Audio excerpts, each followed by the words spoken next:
Arce Contigo presenta.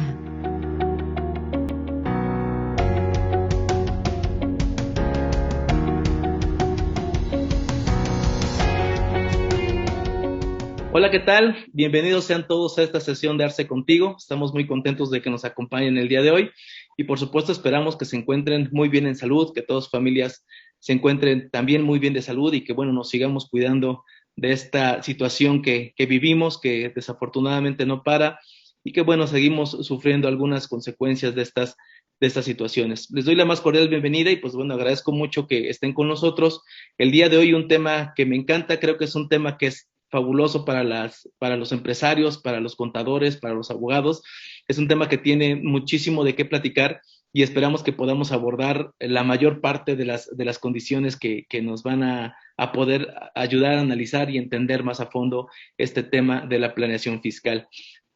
Por eso el día de hoy le doy la más cordial bienvenida y le agradezco muchísimo a la maestra Fernanda Yoseli. Maestra, muchísimas gracias por su tiempo. Espero que esté muy bien. ¿Cómo se encuentra?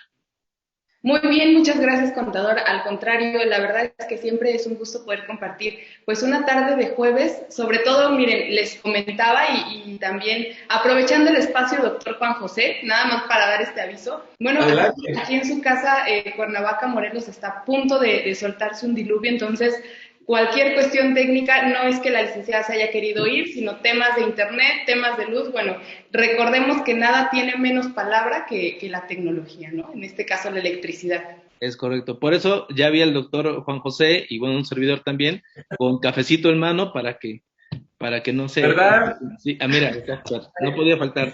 También aquí está así igual el clima, así es que pues esperemos que disfruten mucho la sesión. Y pues bueno, ya lo vieron ustedes, está con nosotros nuevamente el doctor Juan José Carlos, a quien le agradezco también muchísimo el tiempo. Doctor, muchísimas gracias por estar con nosotros. ¿Cómo se encuentra? Bien, muchas gracias, Alejandro. Pues al contrario, de antemano, muchas gracias por este espacio. Elegiste un tema fabuloso, podemos pasarnos horas hablando de planeación fiscal, para muchos legal, para otros prácticamente delincuentes en potencia, y yo creo que vamos a hablar de muchas cosas aquí que van a quedar claras para los contribuyentes, que son los principales interesados en conocer si la planeación fiscal es legal o no. Y Es pues correcto. muchas gracias por este espacio.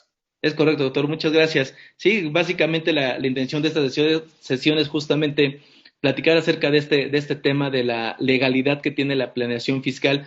Y es que, a manera de introducción, permítanme señalar que creo desde mi punto de vista que ha sido un tema, el concepto de la planeación fiscal, un tema muy satanizado por parte de las autoridades. Y no solamente las autoridades mexicanas, también tenemos ya algunos temas al respecto de los organismos internacionales que se han pronunciado al respecto de estas planeaciones fiscales.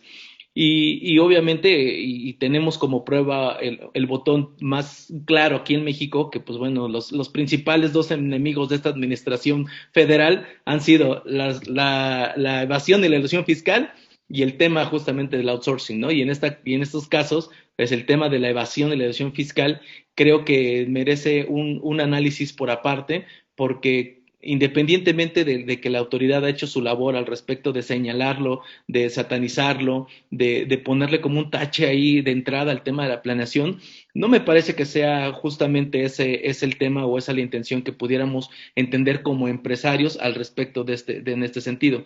Entonces, pues para poder arrancar, maestra Fernanda, me gustaría que nos comentara al respecto de cómo ve usted el concepto como tal de la planeación fiscal, porque además, permítanme también, antes de dar la palabra a la maestra, señalar que desafortunadamente en los últimos 10 años el tema de la planeación fiscal en México prácticamente se ha reducido a una vil compra de facturas, a una vil proceso sencillo que no tiene más allá de la planeación y de estructuración, que yo creo que es una parte elemental de cualquier planeación.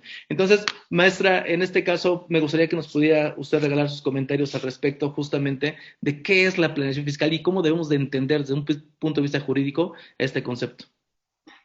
Claro, qué gran labor me tocó dar la definición de planeación y el contexto que pues muy acertadamente ustedes ya dieron. La planeación fiscal engloba, me parece, para poder entender su concepto, algunos otros, como lo sería en su caso la evasión y la ilusión, porque muy atinadamente lo comentaba ya el doctor Juan José, se tiene esta errónea concepción de que la planeación fiscal está involucrada en la comisión de delitos o en establecer algún tipo de estrategias al margen de la norma. Sin embargo, tengo que decir que el concepto de planeación fiscal está más encaminado a la optimización del cumplimiento de mis obligaciones. Entonces, fíjense cómo un concepto de su servidora pues está vinculado al cumplimiento de las obligaciones. Ahora, a través de qué estrategias o a través de qué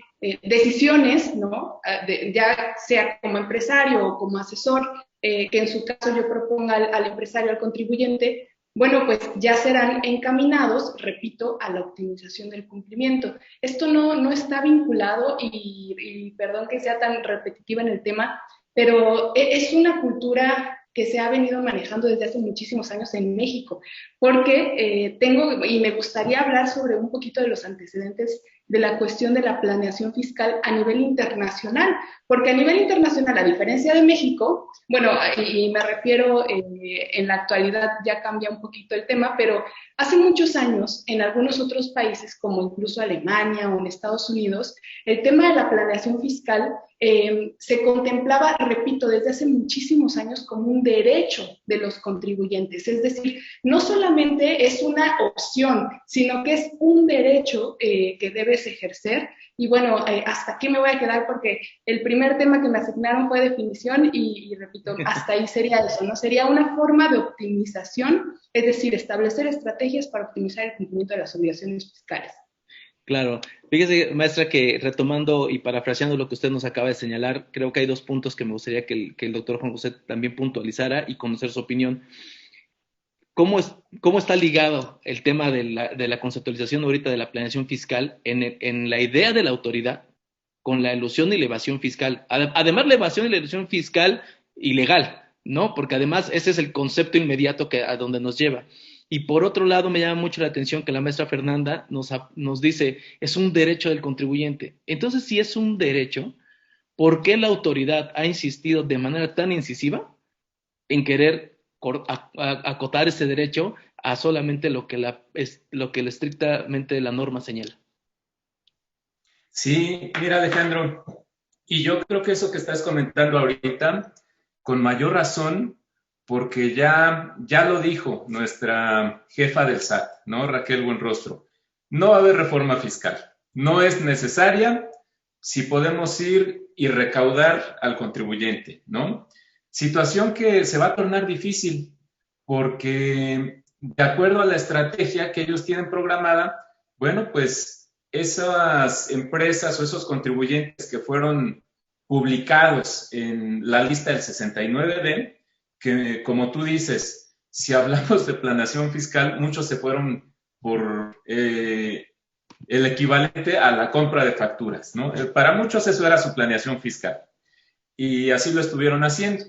Entonces, se va a tornar grave el asunto porque si te vas a ir en contra de aquellos contribuyentes que tuvieron operaciones con esas empresas que ahorita están en ese listado desde que comenzaron a subirse, bueno, pues vas a tener por ahí un problema porque actualmente están atravesando por muchos problemas las empresas con la caída de la economía, ¿no? ¿Por qué? Pues porque por la pandemia sabemos nosotros que restaurantes y demás giros dejaron de tener actividad y dejaron de tener ingresos. Y entonces se detuvieron los ingresos, pero los pasivos continuaron. Entonces, las contribuciones no nada más son los impuestos, como impuesto sobre la renta, el IVA, etcétera, sino que las contribuciones, de acuerdo al artículo 2 del Código Fiscal, también son las aportaciones de seguridad social.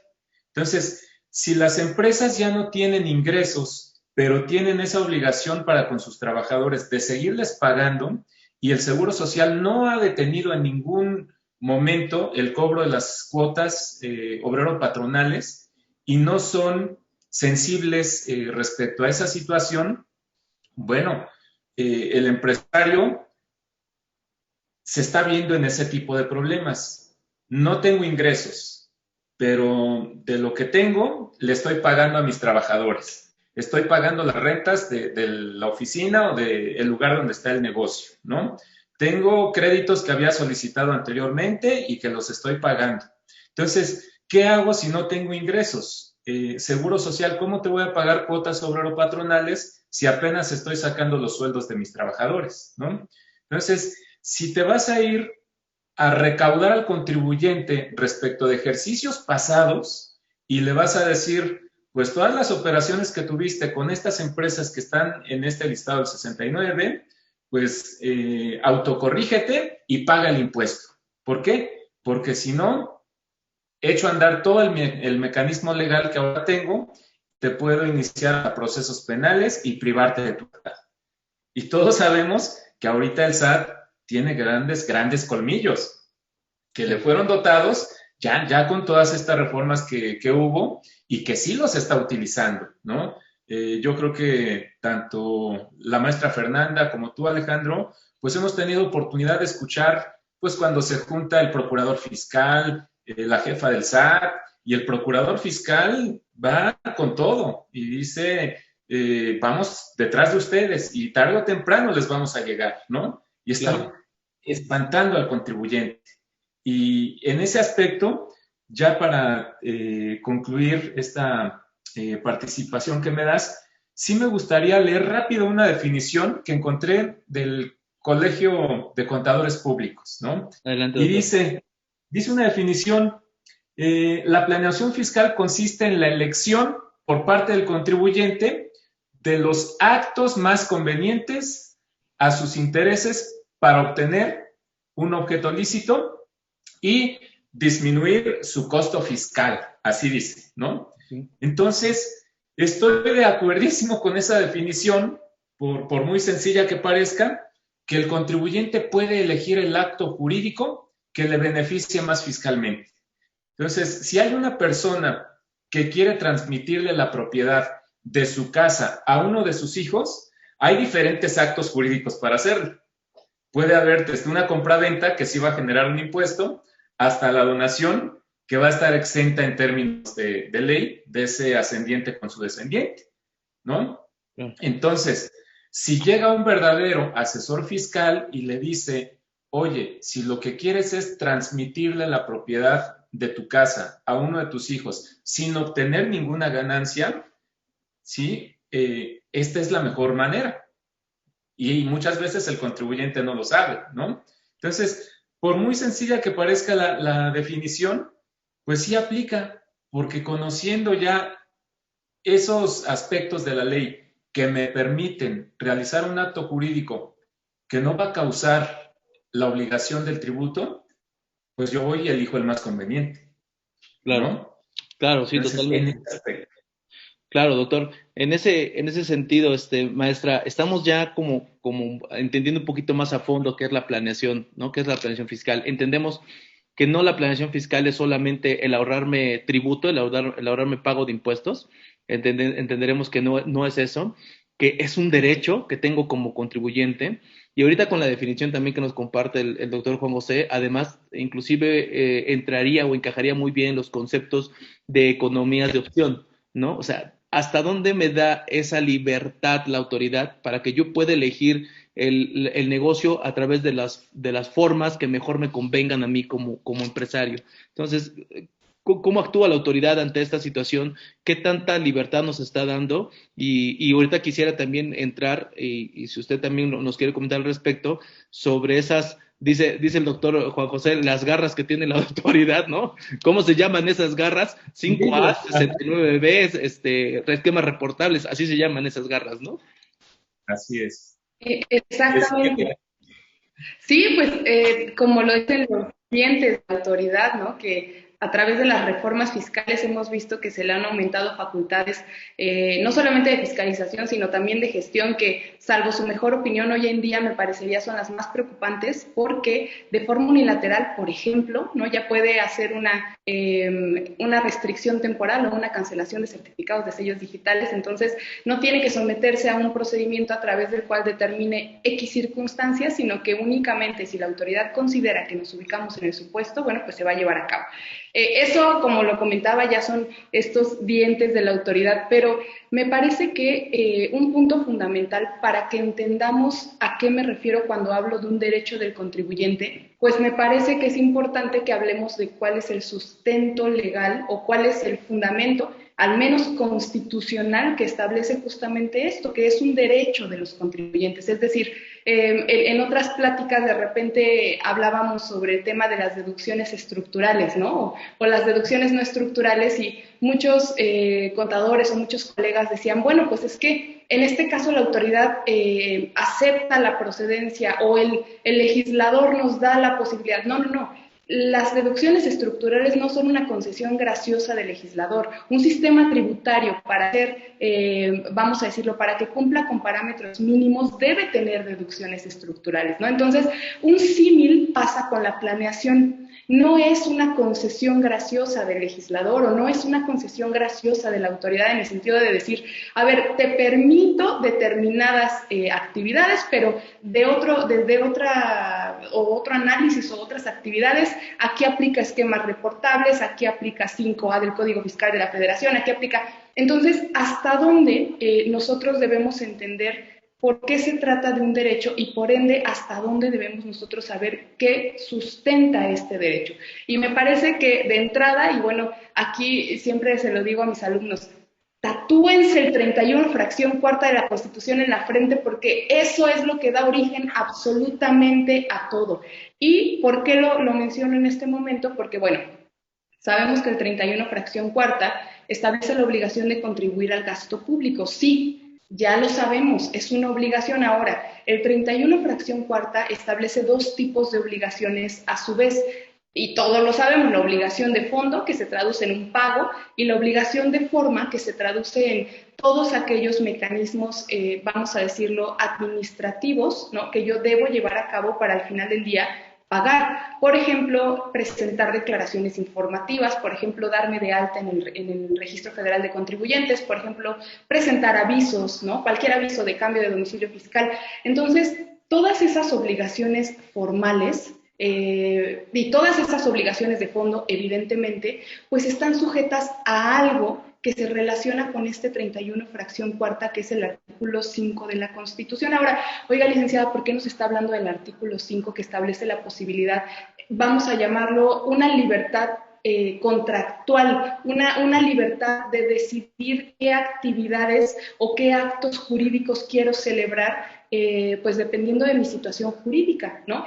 Y es aquí en donde estos dos artículos constitucionales relacionados nos dan la respuesta a que la planeación fiscal es un derecho de los contribuyentes. Ahora, ya lo dijimos desde el punto de vista constitucional. Y miren, no me quiero ir desde el punto de vista convencional, porque hablábamos sobre derecho comparado, ¿no? Y no quiero citar, por ejemplo, la Convención Americana de Derechos Humanos respecto a temas de derechos económicos, porque incluso también lo contempla. Pero vamos a quedar en el aspecto nacional, ¿no? Artículo 31, fracción cuarta, artículo 5 de la Constitución, que establece esta libertad de poder decidir, repito, qué actos jurídicos quiero celebrar.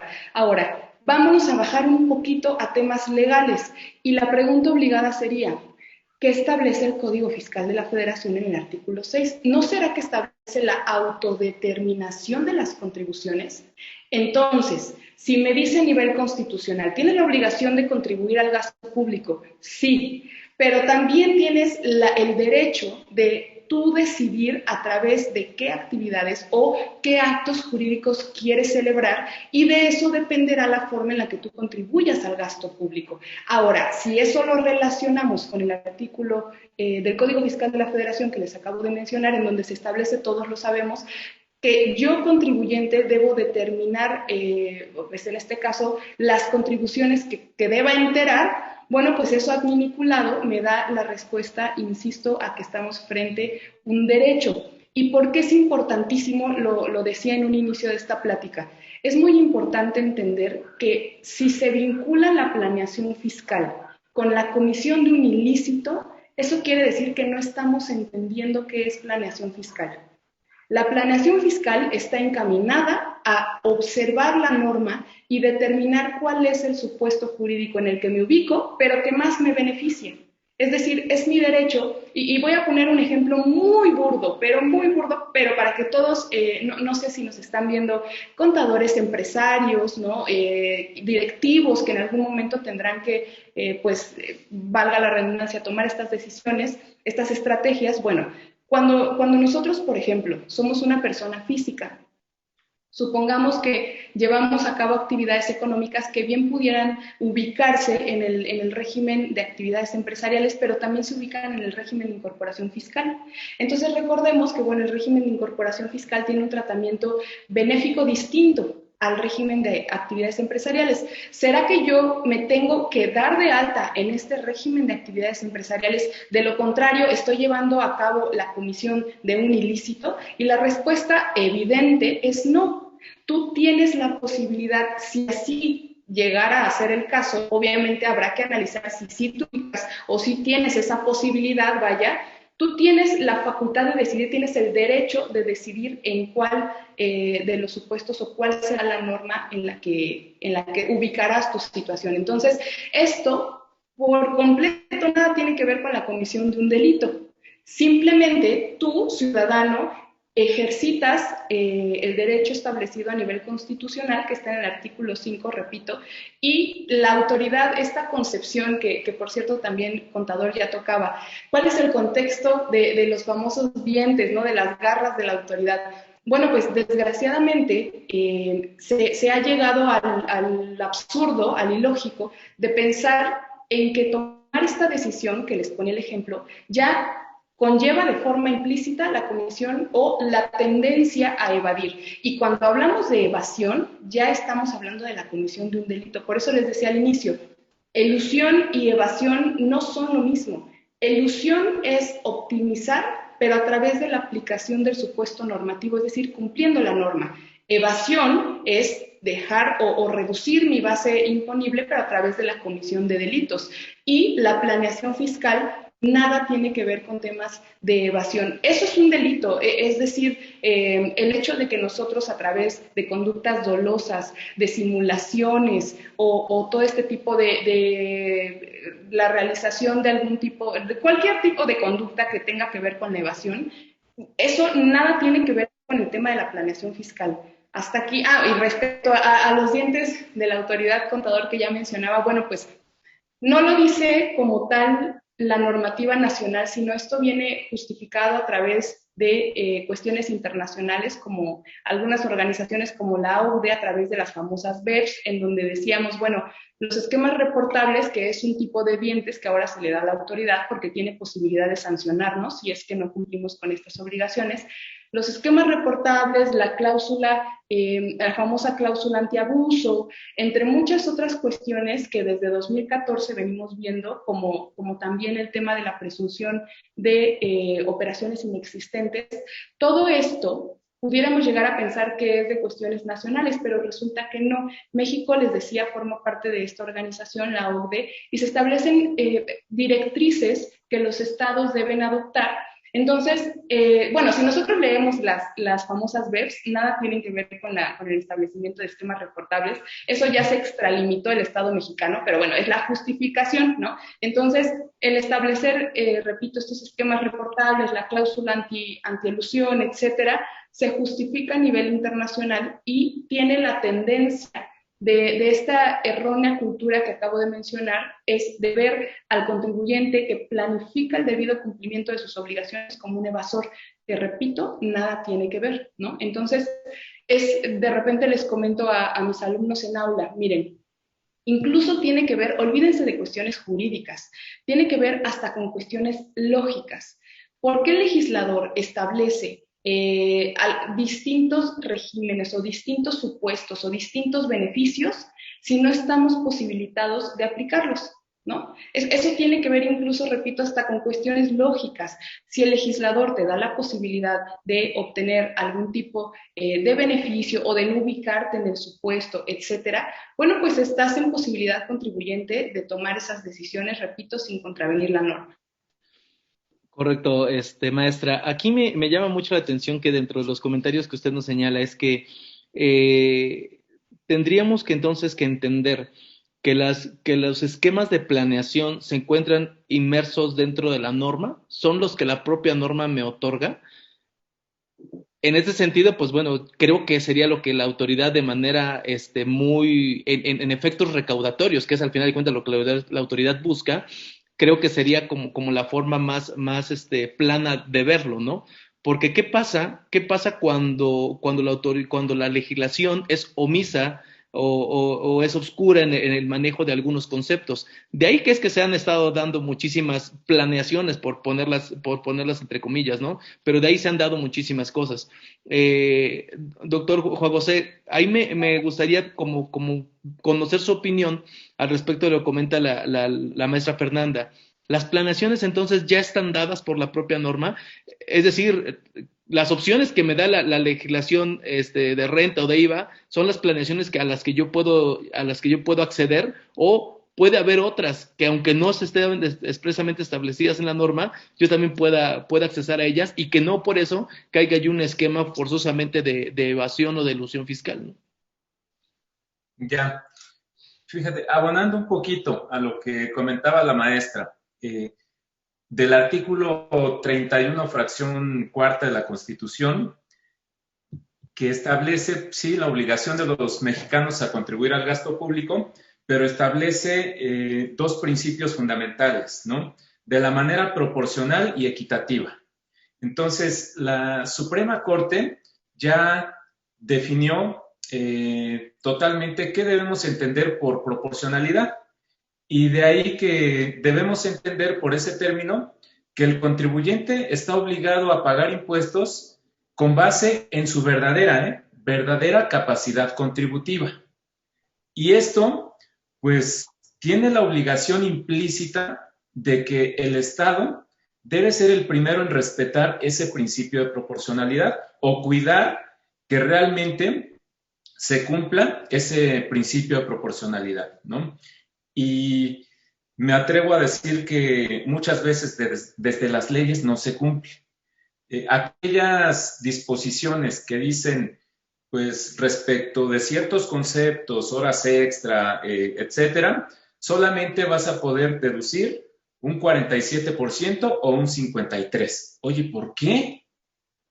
Si yo realmente necesitaba de que mis trabajadores trabajaran un poco más del tiempo ordinario para poder sacar adelante la producción, ¿no? Entonces, es totalmente inconstitucional que no le permitan al contribuyente la deducción al 100% de ciertos conceptos. Previsión social solamente será deducible hasta cierto límite, ¿no?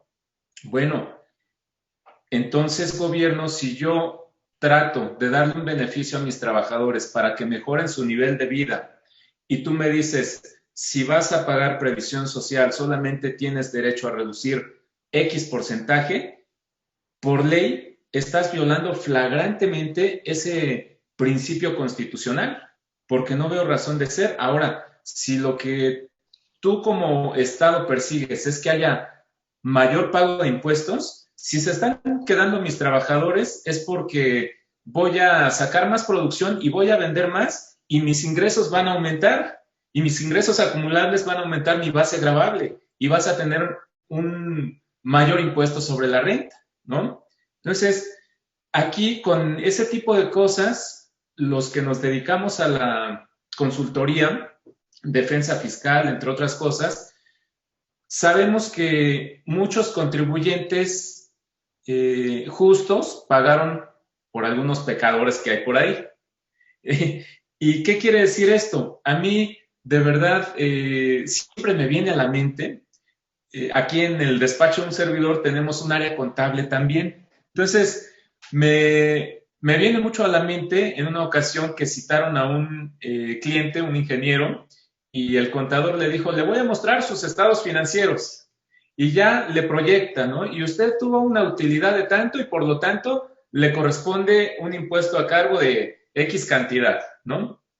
Y vi que el ingeniero se quedó de verdad inmóvil y le dijo, contador, lo que usted me dijo está perfecto, pero en la cuenta bancaria de mi empresa, ¿dónde está esa utilidad que me está proyectando?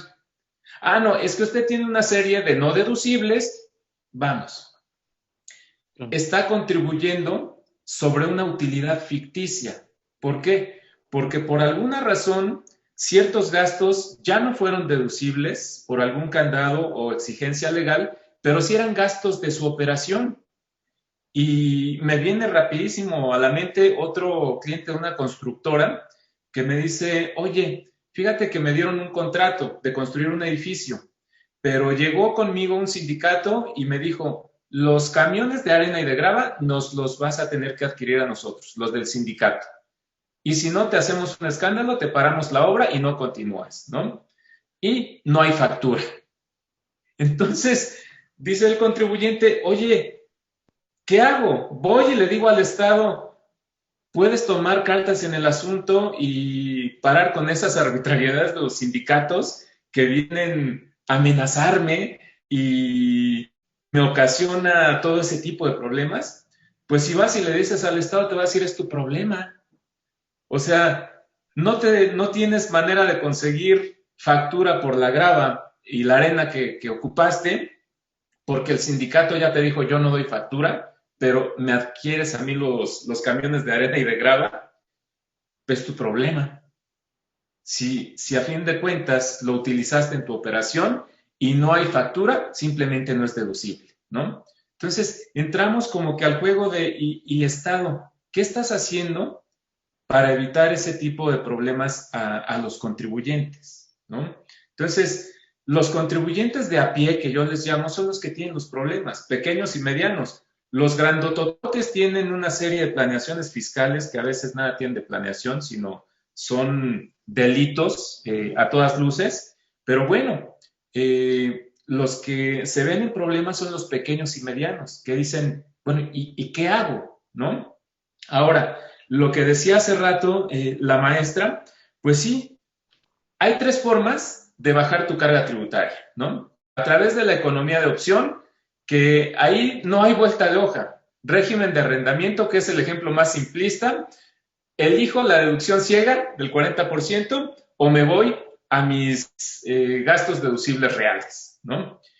Y si te metes a la operación que tiene esta persona y sus gastos deducibles, pues si esos gastos son menores al 40%, pues vas a optar por la deducción ciega, haya o no haya factura, ahí va a estar tu deducción. Y la autoridad no te puede cuestionar eso, porque la misma ley te está permitiendo esa economía de opción, ¿no? Ahora, si tus gastos son mayores al 40 y son de un 60, pues de tonto eliges la economía de opción a través de la deducción ciega, ¿no? No hay delito ahí, ningún problema. Como dicen por ahí, a prueba de balas, a prueba de todo. La autoridad no te puede cuestionar haber elegido deducción ciega o tus verdaderos gastos, ¿no? Pero bueno, la otra es la elusión. La elusión ya es un hilo del cual depende si estoy dentro de lo legal o ya me pasé a la defraudación. Porque, ¿qué es eludir? Evitar, ¿no? Y para eso tenemos que poner mucha atención, como decía la maestra, a mí me lo decían algunos maestros desde la escuela, buenos fiscalistas, mentores, algunos de ellos, y me decían, pon mucha atención siempre en las leyes donde diga no se pagará el impuesto. No son objeto, o sea, los ingresos no objeto, ¿no? Excepciones, porque son los que te van a dar las armas para una verdadera planeación fiscal. Y si te vas a ubicar en esa parte de la ley donde dice, pues que no se pagará el impuesto por realizar estas actividades, ¿no? O bien, todos estos ingresos no son objeto del impuesto sobre la renta. Pues conocer todo ese tipo de cosas, ¿no? Y la siguiente, que es donde pues han incurrido muchos, pues, la compra de facturas, ¿no? Que dicen, pues es que ¿cómo le hago para que esos gastos no deducibles, que sí son de mi operación, sean deducibles y yo tribute sobre una utilidad real y no ficticia? Pues los orillaron a comprar facturas, ¿no? Entonces, bueno, la autoridad, no sé si tenga esa autoridad moral para atacar o perseguir al contribuyente en ese aspecto, cuando la reforma que se vino para ese tipo de actos, pues indicó que el 65% de las facturas que amparaban operaciones inexistentes las adquirió gobierno.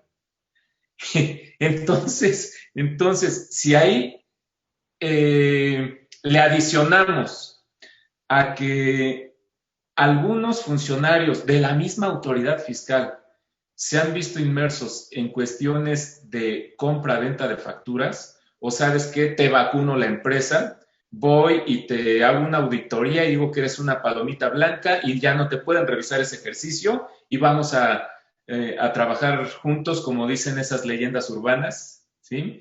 Y pues hasta conseguir una cita en el SAT ahorita.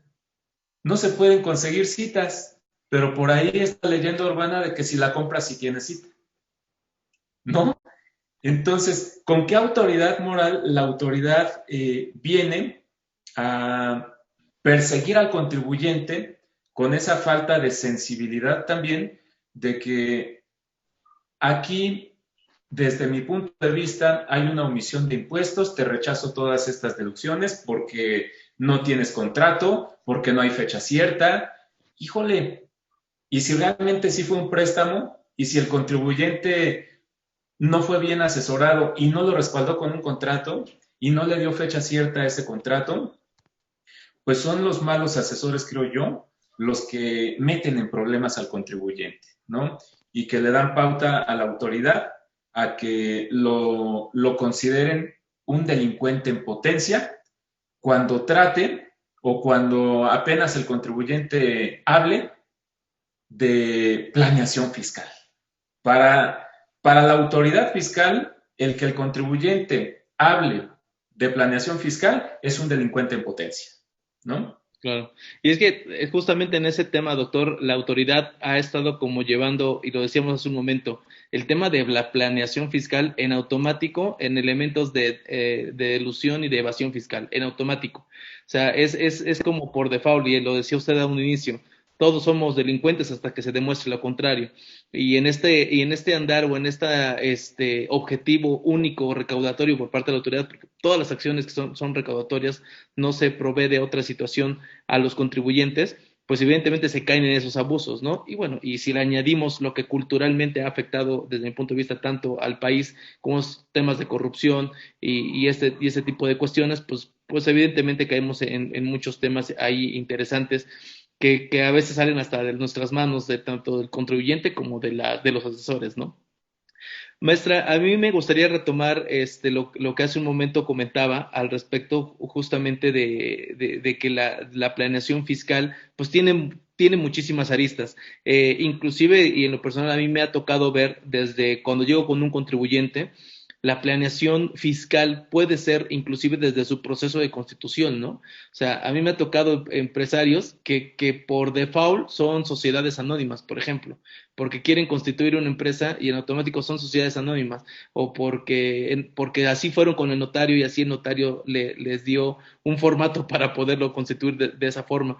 Pero creo que en el estricto sentido, el tema de la planeación no solamente va enfocado y la planeación fiscal no va solamente enfocado al tema de cómo meto más gastos o cómo bajo mi base de gravable. No, la verdad es que inclusive haciendo bien las cosas con apego a ley, puedo hasta ahorrar, ¿no? Porque de repente hasta pago de más, ¿no? Y ni siquiera me doy cuenta. Uy, contador, tocó, mire, en un solo comentario tocó tres aspectos fundamentales. A ver, cuando nosotros como abogados hablamos sobre establecer o tomar decisiones observando la norma, debemos nosotros entender que llevan implícitas varias afirmaciones, como el hecho de que la norma se debe interpretar. Es decir, por ejemplo, si usted me comenta, supongamos que un supuesto de norma establece la palabra aeronaves, y cuando se ubique en este tema, bueno, pues se generará, valga la redundancia, el hecho generador, que a su vez me hará pagar las contribuciones, independientemente de la que sea.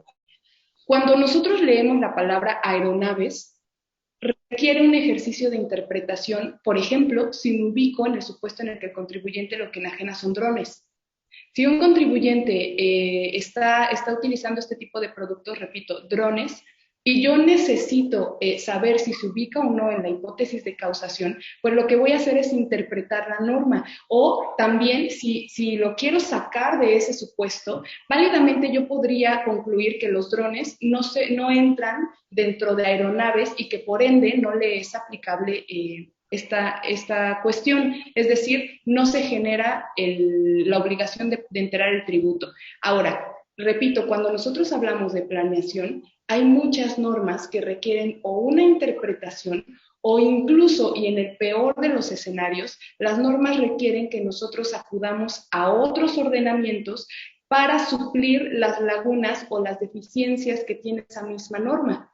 Entonces ahí es donde la autoridad lo que pretende es decir, a ver, a través de facultades de gestión o a través de facultades de fiscalización, yo quiero que algo que en un primer momento el legislador ya hizo mal, porque a través de una incorrecta técnica legislativa es que se generan estas lagunas, bueno, pues algo que el legislador ya viene arrastrando desde error y que evidentemente el contribuyente pues le arroja la carga de hacer una interpretación de la norma, ¿no? Y bueno, si esa interpretación tiene el objetivo de reducir la base gravable o de que no me ubique, ¿no?, en la hipótesis de causación o que sí me aplique un beneficio, etcétera, bueno, pues ahí es donde la autoridad entra y a quien sanciona es al contribuyente cuando, repito, el error o la posibilidad de que se den estas cuestiones viene desde antes, viene desde la creación de la misma norma. Entonces, cuando nosotros hablamos de planeación, pues claro que hay de por medio decía muy atinadamente el doctor, hay un pequeño hilo, ¿no? Hay una frágil barrera entre si mi interpretación de la norma se adecúa a lo que en su momento la autoridad pudiera considerar como una interpretación correcta, o si mi interpretación de la norma ya entra a un fraude de ley o a una simulación o a un indebido uso del derecho, ¿no? Por ejemplo, entonces, esta delgada línea, lo único que nos permite a nosotros los asesores fiscales identificarla, pues es capacitarnos. Bien lo decía ya un profesor a quien admiro mucho de la Universidad Autónoma del Estado de Morelos, decía, y no solamente él, seguramente lo decimos todos, el conocimiento es poder, el conocimiento te da opciones, ¿no? Entonces, cuando tú a través de este conocimiento analizas la norma, analizas sus opciones y derivado de un ejercicio correcto de interpretación llegas a una conclusión, sobre todo si esa interpretación es sostenible posteriormente en un juicio, porque recordemos algo, lo que está sujeto a interpretación quiere decir que puede variar dependiendo de otro operador del derecho. Al final del día, la última palabra la tiene un juzgador. Entonces, yo contribuyente digo que no me ubico en el supuesto, tu autoridad dices que sí me ubico en el supuesto, ambos tenemos nuestra interpretación, pero la que va a prevalecer es la que tenga un sustento jurídico más firme y repito, quien va a decir si sí o no, al final del día va a ser el juzgador. Y miren, ni eso, déjenme comentarles porque muchas veces los empresarios me comentan, bueno, abogada, pero es que está poniendo un panorama completamente aterrador y completamente pesimista porque estamos viendo ahorita que, bueno, la Suprema Corte de Justicia de la Nación, no solo ahorita, desde hace muchos años ya, está secuestrada por magistrados o por funcionarios que en su momento eran jefes del SAT, ¿no? Por ministros incluso que eran titulares del SAT. Entonces, déjenme decirles esto. La planeación fiscal tiene un gran riesgo en el sentido de que la última verdad la tendrá la autoridad jurisdiccional o judicial. Y ni eso. Otra de las cuestiones que se tiene que decir es que si nuestra Suprema Corte de Justicia de la Nación, que es la máxima autoridad mexicana, en algún momento determina que mi interpretación de la norma es incorrecta, Hay otras instancias internacionales que, bueno, bien le digo, son las instancias de los ricos porque se necesita bastante capital para poder acceder a una Corte Interamericana de Derechos Humanos, pero tenemos incluso otra, repito, instancia internacional que en su momento revisaría lo que hicieron nuestras autoridades.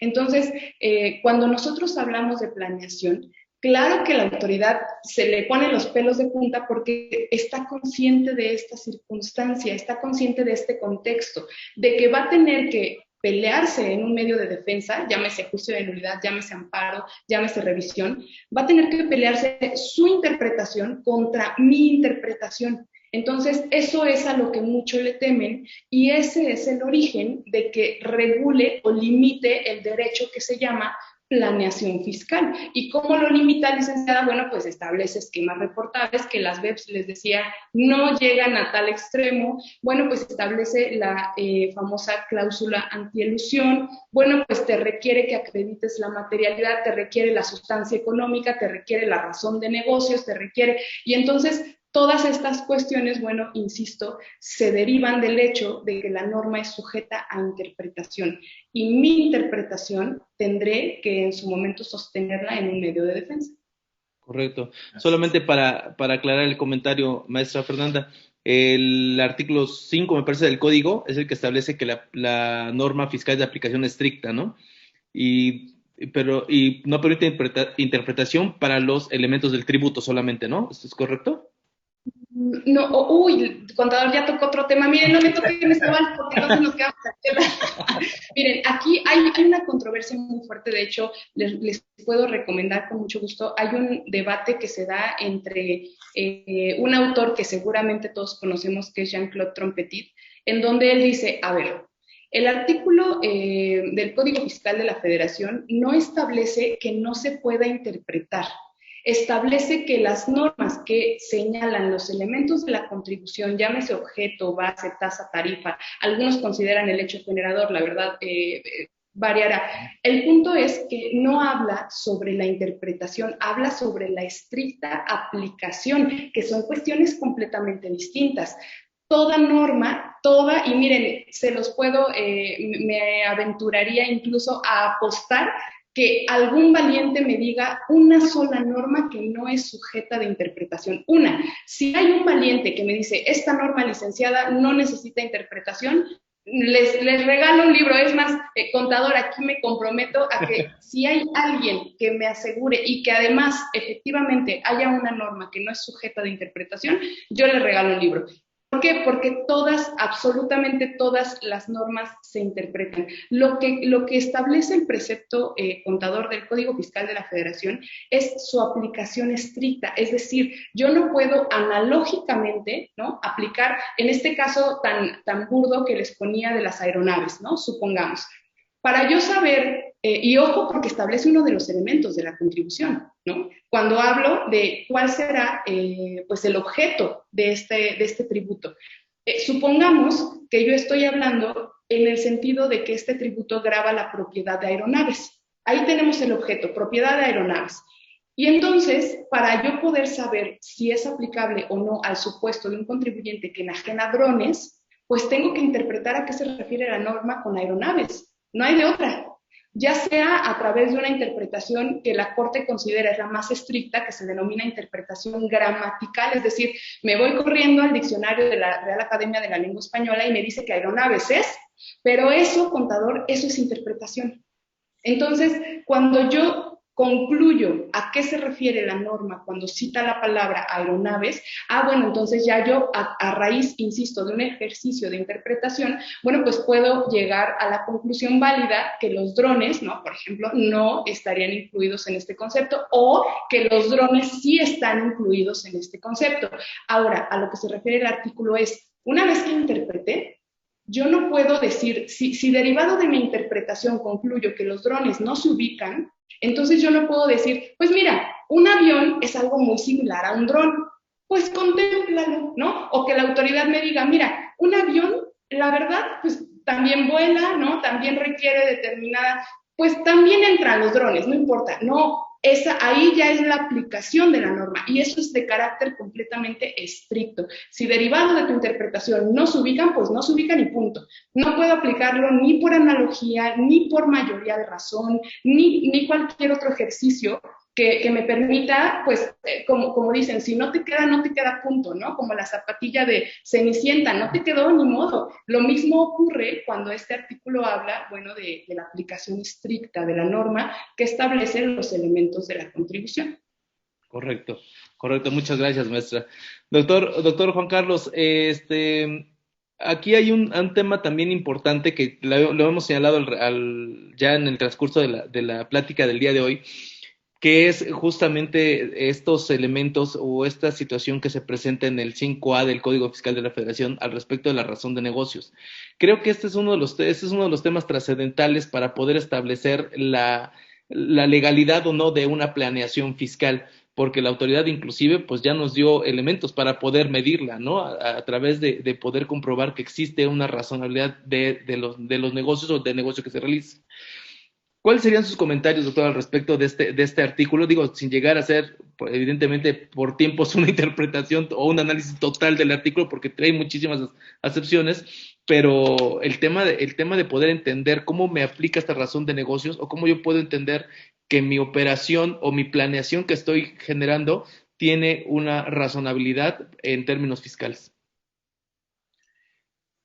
Mira, Alejandro, y lo tengo aquí a la vista, este 5A que dice: los actos jurídicos que carezcan de una razón de negocios y que generen un beneficio fiscal directo o indirecto tendrán los mismos efectos fiscales que correspondan a los que habrían realizado para la obtención del beneficio económico razonablemente esperado por el contribuyente. Y aquí luego entra lo que comenta la maestra: ¿cómo lo interpreto yo? Si me está mandando o me está hablando de un beneficio razonablemente esperado, ya me mandó a una situación incierta, porque me está hablando con esos términos el mismo precepto legal.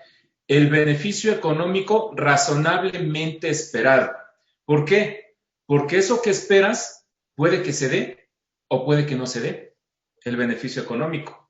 Si hay una empresa que ya tenía proyectado realizar una serie de actos y tenía ya proyectado también el beneficio razonablemente esperado, pero se viene la pandemia y se descompone todo y ya no obtuvo ese beneficio esperado, porque al fin y al cabo dependía de una situación incierta y futura, entonces la norma ya me está dejando en un estado de inseguridad jurídica al tocar ese tipo de términos, el beneficio económico razonablemente esperado.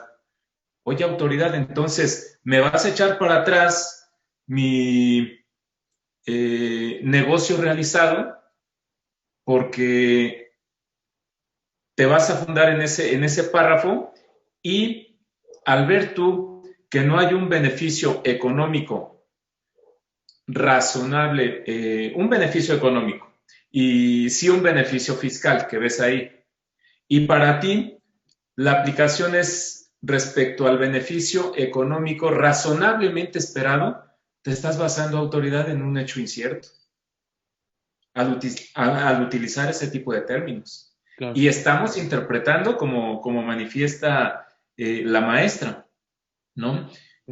Y otra vez volvemos a quedar en manos de la autoridad para que llegue una persona y diga, pues es que lo que tú hiciste conlleva a una carencia de razón de negocios y veo que hay un beneficio fiscal.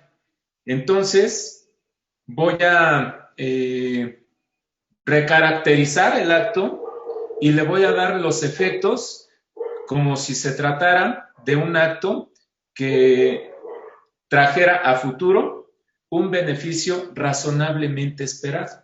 ¿Ya quedó el contribuyente en franco estado de indefensión? Digo, por esa parte yo le veo inconstitucionalidad al artículo, al utilizar ese tipo de términos. Y como dice la maestra, pues será el Poder Judicial el que diga, pues sí, si te estás refiriendo a autoridad a beneficio razonablemente esperado, hablamos de una situación futura e incierta. Lo razonablemente esperado puede ser que se dé o puede ser que no se dé. Claro.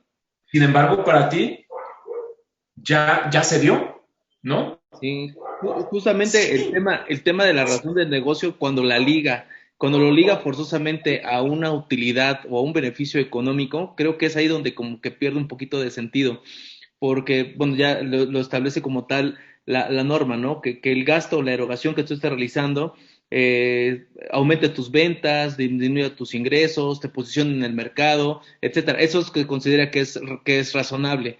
Pero hay muchas operaciones que de repente no pueden cumplir con esa característica y no por eso es que carecen de razonabilidad, ¿no? Hay muchísimas condiciones adicionales que te pueden dar como respuesta que efectivamente tu gasto no fue, no, o tu beneficio no fue el esperado. Por ejemplo, yo tuve el caso muy recientemente de una empresa que empezó a hacer algunos trabajos para uno de sus clientes, un cliente grande, y para poder llevar a cabo los trabajos que se necesitaban, que son unas reparaciones en temas eléctricos, compró cierto equipo especializado, compró mucha maquinaria, hizo una inversión bastante fuerte. Y a raíz de este tema de la pandemia, le cancelan, hasta ahora cancelado porque no ha vuelto a trabajar, le cancelan el contrato.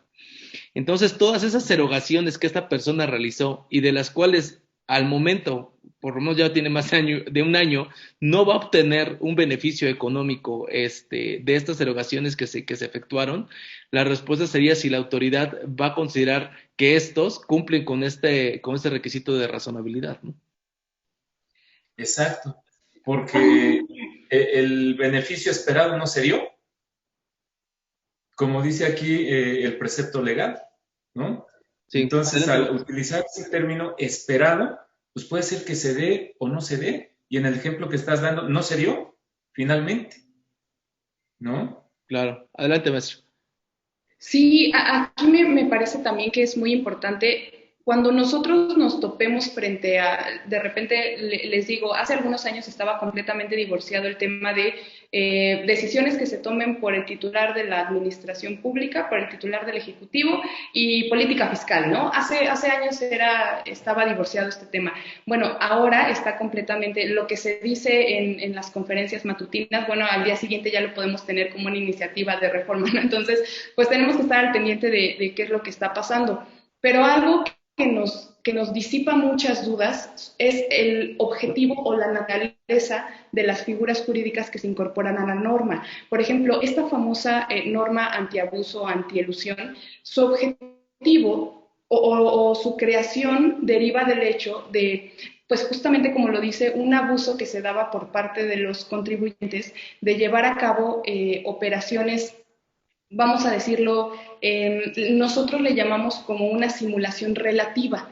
¿Qué quiere decir? Que sí llevé actos jurídicos, sí los llevé a cabo, pero no son, o sí produje efectos, pero no son aquellos que tu autoridad o que yo estoy estableciendo que son. Por ejemplo, ¿qué pasaría si yo en mis registros contables, en el contrato, en absolutamente todo, establezco que llevé a cabo una donación? O vamos a cambiar el ejemplo. Establezco que nos quedamos con la donación. Y resulta que cuando la autoridad revisa mis registros contables a través de sus facultades de fiscalización, se da cuenta y advierte que esa donación no tenía razón de ser, sino que se trata de una compraventa o de una enajenación. Entonces dice, a ver, aquí algo no me suena lógico, entonces lo que voy a hacer es, al menos para mí, me olvido de cuestiones civiles, me olvido de cuestiones mercantiles en su caso, para mi autoridad fiscal, esto es una compraventa y tú llámale como le quieras llamar, llámale donación, llámale como le quieras poner, pero para mí, para efectos fiscales, esto es una compraventa y entonces me debes impuesto. ¿Me explico? Ese es el origen de esta famosa cláusula antiabuso, porque justamente hay que decirlo, muchas de las políticas surgen a raíz pues, de un abuso de los contribuyentes. Decimos acá en su casa Cuernavaca, Morelos, tanto peca quien mata la vaca como quien le agarra la pata, ¿no? Entonces, en ese sentido, pues las políticas fiscales se incorporan porque, si bien es cierto, hoy en día la autoridad ya excede de la posibilidad de acción, es decir, ya sus facultades son arbitrarias, también hay que reconocer cuál es el origen de ese tipo de facultades, ¿no? Y en este caso, repito, la cláusula antielusión, bueno, pues se da a raíz de eso. Ahora, usted, contador, tocó un tema bien importante. Hay muchas prácticas comerciales, hay muchas prácticas económicas que no forzosamente van a hacer que el contribuyente obtenga beneficios inmediatos. Por ejemplo, ¿qué pasaría si hay un contribuyente que solamente quiere ampliar su mercado y establecerse en otra parte de la República y por ende, como usted lo dijo, lleva a cabo una inversión muy grande, pero resulta que no obtiene el beneficio económico esperado de forma inmediata? La autoridad válidamente, o mejor dicho, a raíz de este artículo, pudiera llegar a decir, oye, ¿por qué hiciste eso si sabías que ibas a tener ni siquiera ganancias, pérdidas? Es decir, no ibas a ver un beneficio económico. ¿Por qué lo haces, no? Pero nosotros, o al menos los que somos los defensores o asesores del empresario, tenemos que hacerle ver eso a la autoridad y decirle, mira, hay prácticas económicas que ya exceden de lo que tú conoces. El empresario tomó esta decisión porque quería ampliar su mercado, quería llegar a otras partes de la República y evidentemente esta práctica comercial en un primer momento pues no le va a dar los beneficios que espera porque es un mercado nuevo, es un mercado en el cual se incorpora poco a poco. Y bueno, eso yo le vería como el punto pues delicado de la norma antiabuso. Sin embargo, también hay que reconocer por qué se originó. Sí, claro. Al final de cuentas viene, como bien dice usted, antecedido de un abuso que se había dado, como las últimas reformas que hemos vivido, ¿no? El tema del outsourcing, así está, el tema anterior de la previsión social, el tema de las cooperativas, etcétera, ¿no? Sin embargo, aquí creo que el análisis que vale la pena realizar para los contribuyentes, para las personas que nos hacen favor de escucharnos, es que puedo tener una operación perfectamente bien armada, con un contrato perfectamente bien establecido, mi contrato está precioso, tiene todas las características, cumple con todos los requisitos. Sin embargo, para ojos de la autoridad, tengo mi CFDI además timbrado con todos los requisitos, con todos los más de 100 requisitos que puede obtener un CFDI, y con todo eso, aún para los ojos de la autoridad, pudiera situarse en un supuesto de no tener razonabilidad. Y es que es justamente donde me gustaría enfatizar el tema de que, si bien es cierto, esta reforma antiabuso fue provocada por el contribuyente y por un abuso, tampoco debemos de caer al otro lado ahora, donde la autoridad, pues a través de estas herramientas, abuse y haga un ejercicio excesivo de sus facultades, y que, bueno, tengamos a contribuyentes que de repente operaciones que sí están establecidas y que sí cumplen con ciertas normatividades, de repente se vuelven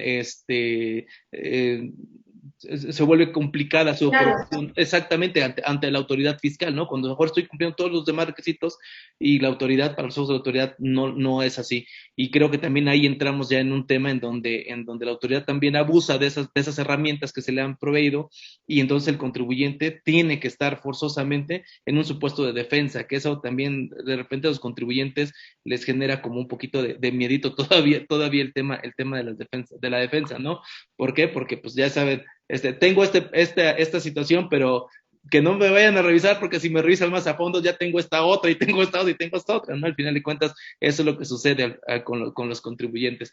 Pero pues bueno, creo que la reflexión en este caso sería toda aquella información, documentación, elementos de fondo, de forma que robustezcan mi operación, mi razón de negocios, pues no está de más, ¿no? Todo habrá que irlo integrando a efectos de que podamos comprobar en determinado momento con la autoridad que efectivamente es una operación real, que es una operación que cumple con todos los requisitos, y que no importa si esta persona que me está vendiendo el producto está en las listas negras, ¿no? Al final de cuentas, a mí esta operación que estamos realizando es una operación efectiva, real, y tengo con qué demostrarlo al final de cuentas.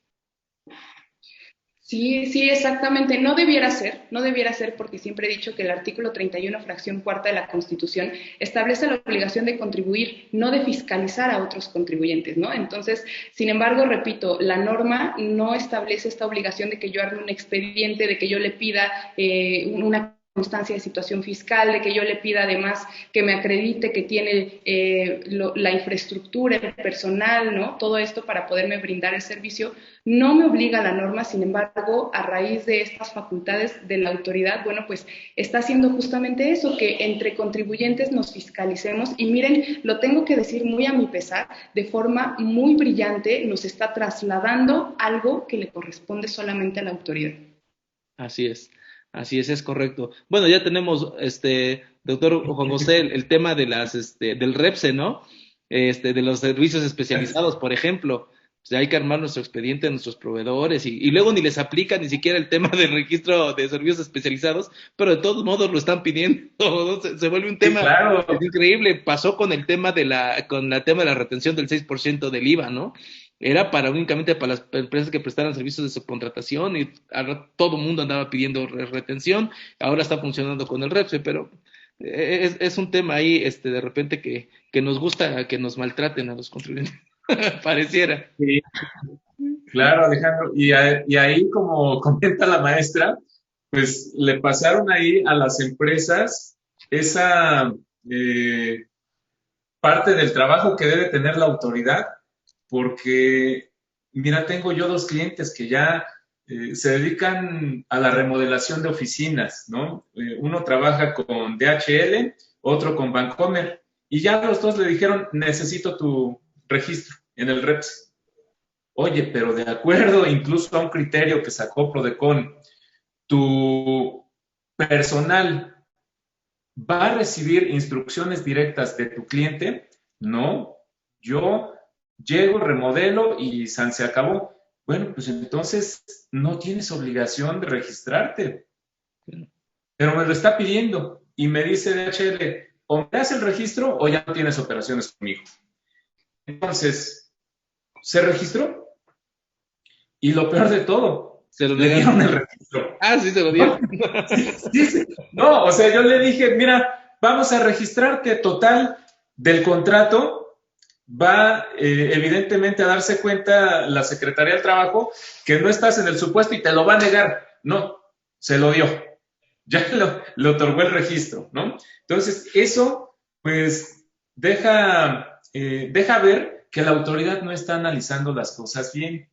Y muchos que no están obligados a inscribirse en ese registro, pues los van a registrar, pero ahí sí ya van a estar más checaditos también, con esas visitas de verificación y a ver cuántos trabajadores tienes y cómo los tienes dados de alta en el seguro y qué salario les estás dando, plan con maña, ¿no?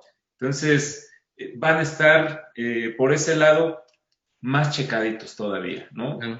Contribuyentes que no tenían ni por qué subirse a ese registro.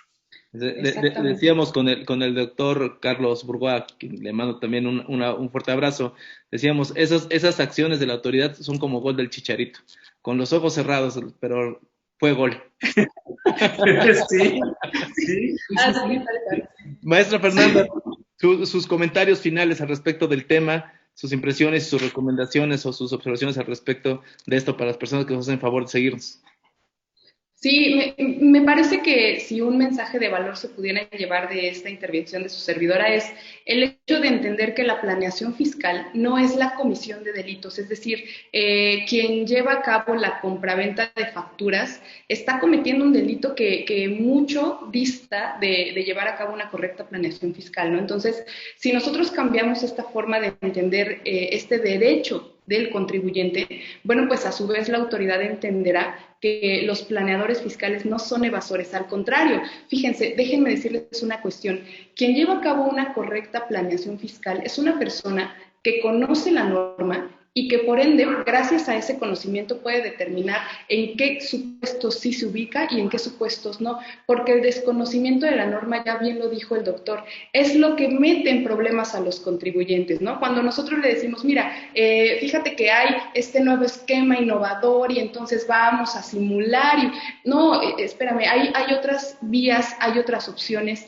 en cumplimiento de la norma, observando la norma que te permiten a ti optimizar pues el cumplimiento a su vez de tus obligaciones fiscales. Entonces, hay que quitar este estigma que tiene el tema de la planeación fiscal y entender que la planeación es optimizar legalmente el cumplimiento de mis obligaciones.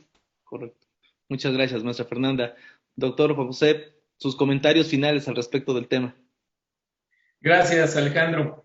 Pues mira, nada más que pongan mucha atención los que nos dedicamos a la asesoría y consultoría, en esas partes que dije, en esas partes de la ley que dicen no se pagará el impuesto y menciona todos los supuestos, no son ingresos objeto del impuesto sobre la renta, y cada una de las leyes fiscales contiene una serie de disposiciones por las cuales no se genera la obligación del pago del tributo, ¿no? Sin necesidad de andar buscando ahí,